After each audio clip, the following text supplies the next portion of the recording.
Hello friends, welcome to target online exam. आज हम discussion करेंगे हिंदी पेडागोजी। ये सभी क्वेश्चन आपके ऑनलाइन एग्जाम में पूछे गए हैं। आप लोग वीडियो को लास्ट तक जरूर देखिएगा।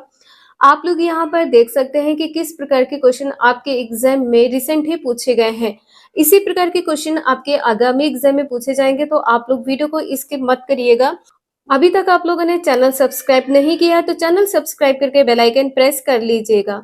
चलिए स्टार्ट करते हैं। क्वेश्चन नंबर फर्स्ट है, बोली और लहजे के बारे में कौन सा कथन सही है।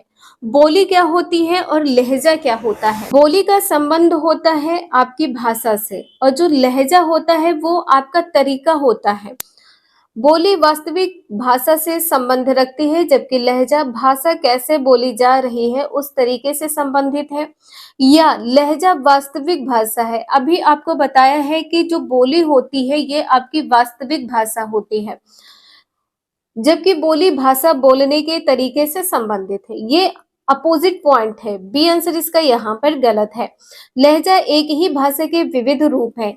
लहजा जो आपके बात करने का तरीका होता है, इसको क्या कहा गया है, भाषा के विविध रूप है। ये पॉइंट यहाँ पर गलत है।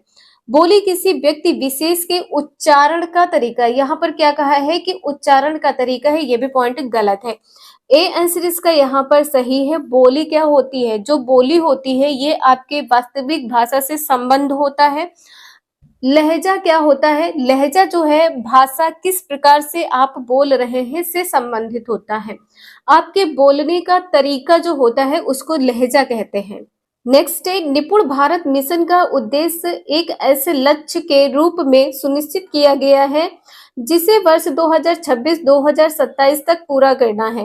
कक्षा 1 में साक्षरता के लक्ष्य इस तरह रखे गए हैं कि बच्चों के साथ क्या किया जाना चाहिए, कम से कम 2 से 3 वर्णों वाले सरल शब्द पढ़ाए जाए, या आयु उपयुक्त अपरिचित पाठ्य सामग्री में आए कम से कम 4 से 5 सरल शब्दों वाले छोटे वाक्य पढ़ पाए, या प्रति मिनट 40 से 60 शब्द अर्थ सहित पढ़ पाए। शब्द को अर्थ के साथ पढ़ने की बात की गई है। कितना यहाँ पर समय बताया गया है, 45 से 60 मिनट। ये पॉइंट यहाँ पर गलत है। प्रति मिनट कम से कम 60 शब्द प्रति मिनट, ये भी पॉइंट यहाँ पर गलत हो जाएगा। छोटे बच्चे की बात की गई है और यहाँ पर क्या कहा गया है कि प्रति मिनट, 1 मिनट में 60 शब्द का अर्थ। ये पॉइंट यहाँ पर गलत है। इसका बी आंसर यहाँ पर सही है। आयु उपयुक्त अपरिचित पाठ्य सामग्री में आए कम से कम 4 से 5 सरल शब्द वाले छोटे वाक्य पढ़ पाए। यहाँ पर कहा गया है कि कम से कम 2 से 3 वर्णों वाले सरल शब्द पढ़ाए जाए। ये भी पॉइंट यहाँ पर गलत है। नेक्स्ट है, कक्षा 3 की अध्यापिका को अपने विद्यार्थियों की श्रवण कौशल का आकलन करना है। उसे इसके लिए किस गतिविधि का संचालन करना चाहिए।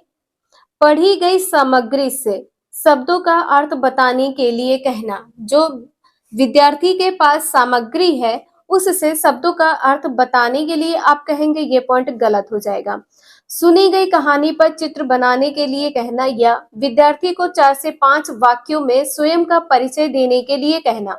4 से 5 वाक्य में बालक के स्वयं के परिचय देने की बात की गई है। ये भी पॉइंट यहाँ पर गलत हो जाएगा।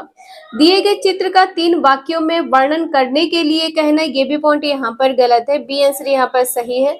श्रवण कौशल का आकलन आप किस प्रकार से कर सकते हैं, जो भी आपने कहानी बच्चों को सुनाई है, बच्चे उस पर चित्र बनाएंगे, इससे आप बच्चे के श्रवण कौशल का आकलन कर सकते हैं।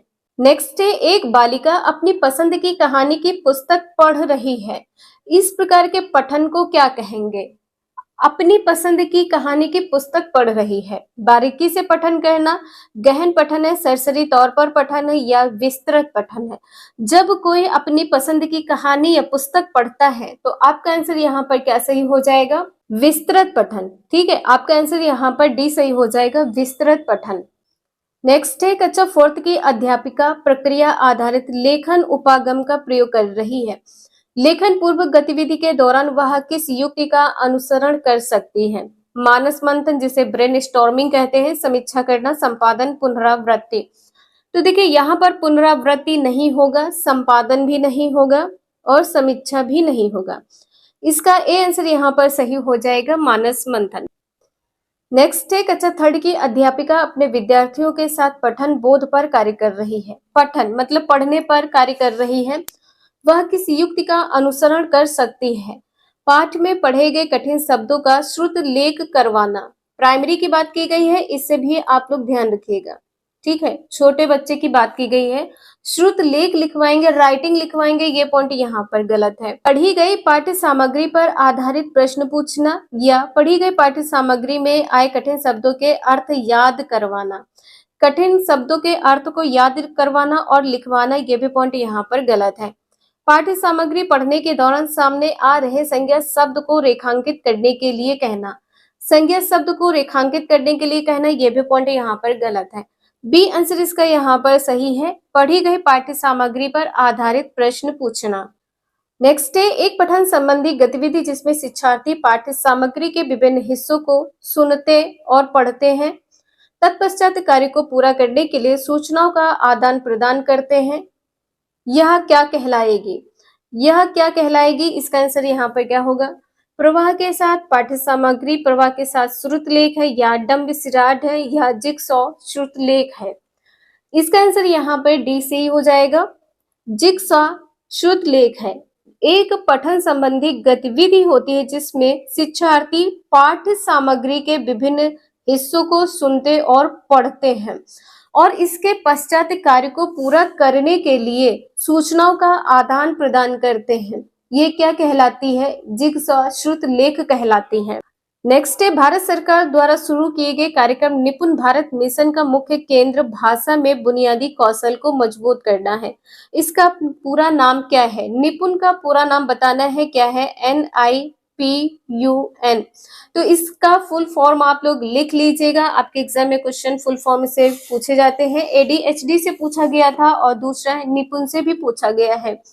तो निपुण का यहाँ पर क्या सही हो जाएगा? National initiative for proficiency in reading with understanding and numeracy. B answer इसका यहाँ पर सही है। आप लोग याद जरूर कर लीजिएगा, आपके आगामी एग्जाम में क्वेश्चन पूछा जाएगा।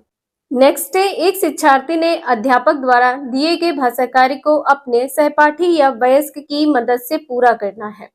वह इस कार्य को बिना मदद के किस सीमा तक कर सकती है और कितना अपने वयस्क या अधिक सक्षम सहपाठी की मदद से कर सकती है? इन दोनों के बीच की संभाव्यता अंतराल को क्या कहा जाएगा?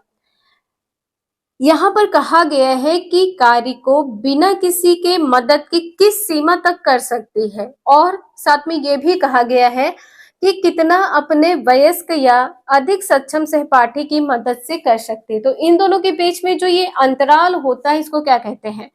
भाषा अर्जन उपकरण यहाँ पर होगा नहीं, आरंभिक साक्षरता यहाँ पर नहीं होगा, सादृश्यीकरण नहीं होगा, निकटस्थ विकास का क्षेत्र कहते हैं। डी आंसर यहाँ पर सही है, जिसे आप लोग ZPD के नाम से भी जानते हैं और यह किससे संबंधित है? लेवाइगोत्स्की से। लेवाइगोत्स्की से संबंधित है। ये सभी क्वेश्चन आपके एग्जाम में पूछे गए हैं। वीडियो यूजफुल लगे लाइक करें, चैनल को सब्सक्राइब करें एंड शेयर करें। Thank you for watching this video.